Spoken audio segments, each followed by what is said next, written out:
واخيرا جيت لداري من بعد 20 يوم. وخا صراحه كنت ما سخيتش بدارنا وتفارقت معاهم بالبكا، ولكن هذه هي سنه الحياه.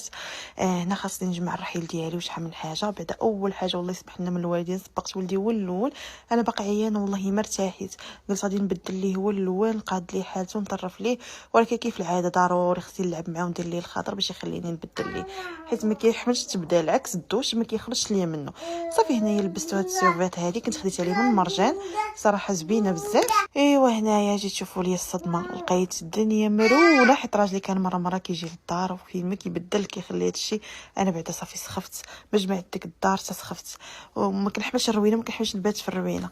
صافي هنايا لقيت الشتا تبارك الله كتخبط وبالتبروري واحد البرد خطير.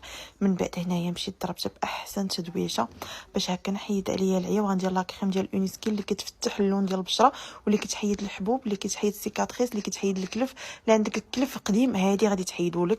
النتيجه غتبان لك من السيمانه الثانيه، وجهك كيبدا غادي وكيتنقى. وخذي على ضمانتي ديال قلبي، غتلقايه في جميع لي باغ، في جميع لي فارماسي. وهذا الكريم هذا ديال لوكو اش نقول لكم، رطوبه، ريحه الانوثه، ريحه النقا، الناس اللي عندهم جلد اللي وزه، والناس اللي عندهم الخطوط البيضاء والحمراء في الجسم. خذوا غادي ترحموا لي الوالدين. غادي تقدري تحيدي كاع لي برودوي، غادي تخلي غير واحد وشوفي لي النتيجه الخياليه وردي عليا. وهنا غنقول لكم تصبحوا على خير.